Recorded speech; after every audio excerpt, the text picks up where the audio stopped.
नवरात्रि के दूसरे दिन पूजन किया जाता है माँ दुर्गा के दूसरे स्वरूप माँ ब्रह्मचारिणी का।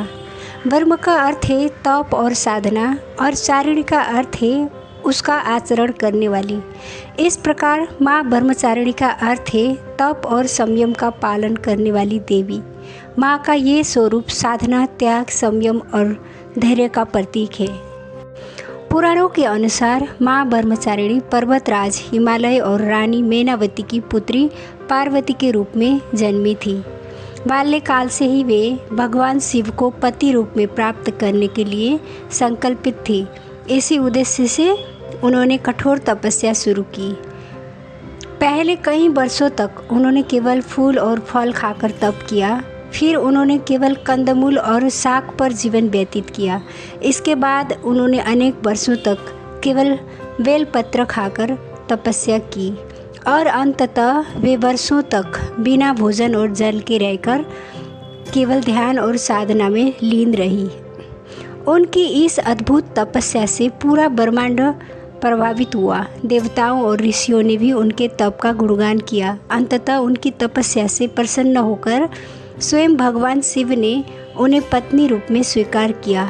यही पार्वती देवी का स्वरूप बाद में माँ ब्रह्मचारिणी के नाम से पूजनीय हुआ। माँ ब्रह्मचारिणी की कथा में विशेष रूप से बेलपत्र का उल्लेख मिलता है। बेलपत्र यानी बेल वृक्ष की पवित्र पत्तियाँ, जिनमें सामान्यतः 3 दल होते हैं, ये पत्तियाँ भगवान शिव को अत्यंत प्रिय है। जब माँ पार्वती ने भगवान शिव को पति रूप में पाने का संकल्प किया, तब उन्होंने कई वर्षों तक केवल बेलपत्र खाकर तपस्या की। इसलिए ब्रह्मचारिणी की पूजा में आज भी बेलपत्र का विशेष महत्व है।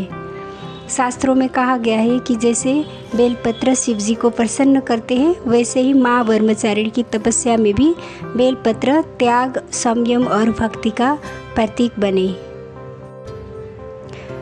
माँ ब्रह्मचारिणी का स्वरूप अत्यंत दिव्य और शांत है। वे 2 हाथों वाली है। दाएं हाथ में जपमाला है जो साधना और ध्यान का प्रतीक है। बाएं हाथ में कमंडलू है जो तपस्या और संयम का प्रतीक है। वे श्वेत वस्त्र धारण करती है। उनका मुखमंडल तेज और आभा से परिपूर्ण है। माँ का ये स्वरूप देखकर साधक के मन में वैराग्य और साधना का भाव उत्पन्न होता है। माँ ब्रह्मचारिणी का स्वरूप हमें ये सिखाता है कि जीवन में धैर्य और संयम से ही सफलता मिलती है। उनकी तपस्या से ये संदेश मिलता है कि आत्मबल और साधना से असंभव भी संभव हो जाता है।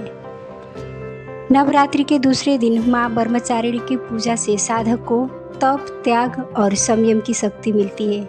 इस दिन भक्त लाल वस्त्र पहनकर पूजा करते हैं। भोग में उन्हें शक्कर और शक्कर से बनी वस्तुएं अर्पित की जाती है। शास्त्रों में कहा गया है कि उनकी उपासना से साधक के जीवन से सभी बाधाएं दूर होती है और उसे दीर्घायु और सुख शांति मिलती है। माँ ब्रह्मचारिणी की उपासना से हमें ये सीख मिलती है कि धैर्य, संयम और तपस्या ही जीवन की सच्ची शक्ति है। माँ की कृपा से साधक को आत्मज्ञान, वैराग्य और भक्ति की प्राप्ति होती है। आइए हम सब मिलकर माँ से प्रार्थना करें। हे माँ ब्रह्मचारिणी, हमें संयम, साधना और आत्मबल प्रदान कीजिए। जय माँ ब्रह्मचारिणी, जय माँ दुर्गे।